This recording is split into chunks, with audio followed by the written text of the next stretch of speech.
चलिए आज का प्रश्न लिया जाए। आज का प्रश्न एक महिला के द्वारा मुझसे पूछा गया है जिनका ये कहना है कि उनके पति दारू पी के उनके साथ मार-पिटाई करते हैं, बच्चे के साथ मार-पिटाई करते हैं, 50,000 पति की सैलरी है, खर्चा भी वो नहीं दे रहे हैं और वो अपने पति का घर छोड़कर मायके पहुँची है। देखिए, अगर आपके पति के द्वारा आपके ऊपर हाथ उठाया जा रहा है, घरेलू हिंसा हो रही है, दहेज की माँग की जा रही है और अब आपको लगता है कि उस घर में आप नहीं रह सकती हैं, आपके बच्चे को खतरा है, आपको खतरा है, तो ऐसी अवस्था में आपको तुरंत एक कंप्लेंट दर्ज करवानी है।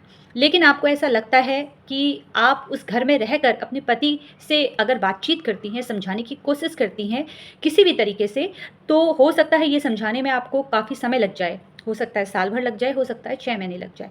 तो पहले आपको समझाना ही है। अगर घर गृहस्थी को आगे लेके बढ़ना है, तो वहाँ पर किसी भी तरीके से अगर एक व्यक्ति नासमझ है, तो दूसरे व्यक्ति को उसका सहारा बनना है और अपनी घर गृहस्थी को बचाने की कोशिश ही करनी चाहिए। दोनों में से कोई भी कर सकता है।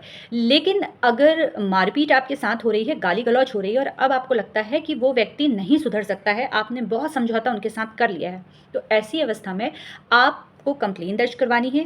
कंप्लेंट में जो भी आपके साथ घटना घटी है, वो घटना का ज़िक्र करना है। मारपीट हुई है, तो आपको मेडिकल वहाँ पर लगाना होगा और पति को सबक सिखाने के लिए आपको एक एफआईआर दर्ज करनी होगी।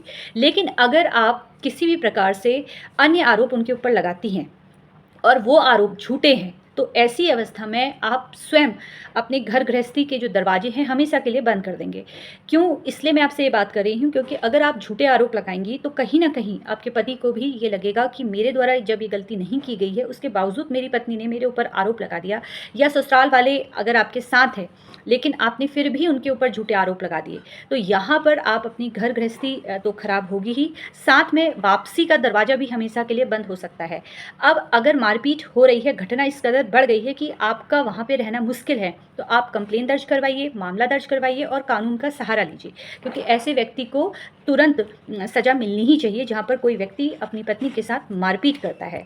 लेकिन अगर मामला ज़्यादा गंभीर नहीं है, तो किसी तरीके से समझौता करने की कोशिश कीजिए और ये जो आपने एक लाइन और लिखी थी जिसमें आपके द्वारा ये कहा गया था कि मैं अपने पति का घर छोड़कर मायके बैठी हूँ, 6 महीने हो गए हैं। तो इस तरह की हरकतों से कोई रास्ता नहीं निकलता जहाँ पर पति-पत्नी बात नहीं कर रहे हैं, एक नाराज़ होकर मायके चले जाता है या पति अपना घर छोड़ देता है, तो इस तरह से मामले और बिगड़ते हैं।